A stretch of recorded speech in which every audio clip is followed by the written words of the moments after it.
No niin, otetaan sillä lailla, että tuolta ylhäältä yksi yleisökysymys sitten tuolta alhaalta, että se toisen mikin voisi käydä viemässä, jos se sattuu vielä toimimaan, niin sinne alas. Aloitetaan yläpuolella. Mä olisin Linnukselta halunnut moraalisen ja eettisen kysymyksen. Mä olen itse lääkäri, joka toimin Norjassa, ja mä olen tutustunut noin 3 viime vuoden aikana, voidaan sanoa lainausmerkeissä päätoimisesti, tämän nykyteknologian negatiivisuuteen, haittavaikutuksiin ja ihmisten kontrolliin.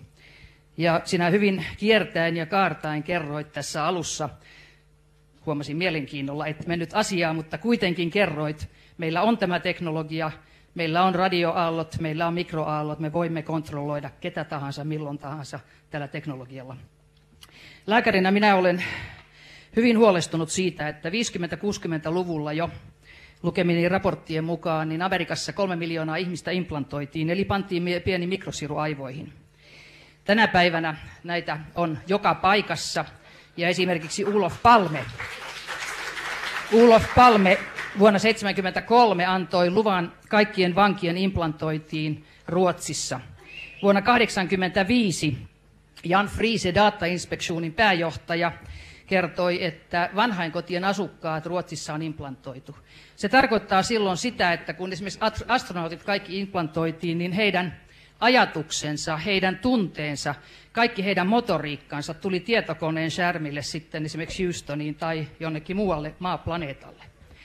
Ja kun koko tämän teknologian tarkoitus on kontrolloida ihmisiä, niin minä kysyisin sinulta, missä määrin olet ajatellut tämän teknologian ja kommunikaation eettisiä ja moraalisia kysymyksiä, koska tämä on äärettömän suuri asia, joka tulee koskemaan jokaista meistä, koska suunnitelmathan ovat, että jokainen implantoidaan 30 mikromillin mikrosirulla antamalla injektio sen jälkeen, kun olemme kaikki syntyneet. Tähän on jo osittain menty eräissä maissa, ja sen jälkeen ei ole ihmisillä privaattielämää.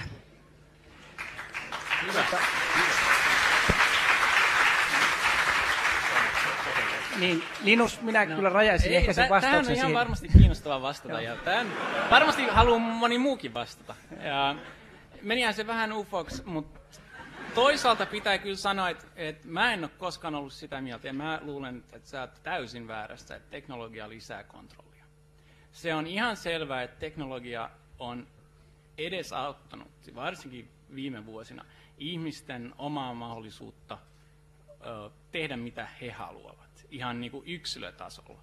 Ja se on totta, että teknologia selvästi mahdollistaa tämmöisen kommunikoinnin, ja mä uskon vahvasti siihen, että kyllä tässä 20 vuoden kuluttua on mikrosirut ihan normaalinkin ihmisen käytössä ja käsissä tai jotain. Mutta se on lähinnä siksi, että mä uskon, että nämä näppäimistöt on hirveät tilaa vieviä ja huono väline kommunikoida.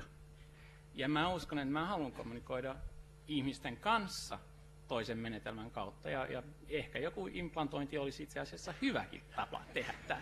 En mä nyt mene väittämään, että mä itse haluaisin kokeilla sitä ensimmäisenä.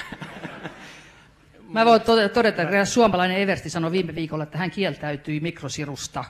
Eli meille kyllä tarjotaan tätä mahdollisuutta. Ja National Security Agencyn Remote Monitoring System, jonka ehkä saatat tuntea, niin todellakin pystyy heittämään elektromagneettisen kentän implantoidun ihmisen tai ryhmän päälle, vaikka se sijaitsisi toisella puolella maapalloa, vetämään signaaleilla tähän särmille, ja silloin he lukevat ajatuksemme. Minusta tämä on järkyttävää isovelivalvoa, mutta todella tiedän, että ne, jotka ovat vastuussa tästä, he eivät saa kertoa suurelle yleisölle, mutta minä olen freelanceri ja minä kerron, että varoitan systeemistä, ja toivon, Linus, että sinä suomalaisena myöskin ainakin suomalaisia varoittaisit. Mä en pysty puhumaan siitä, mitä Transmeta tekee.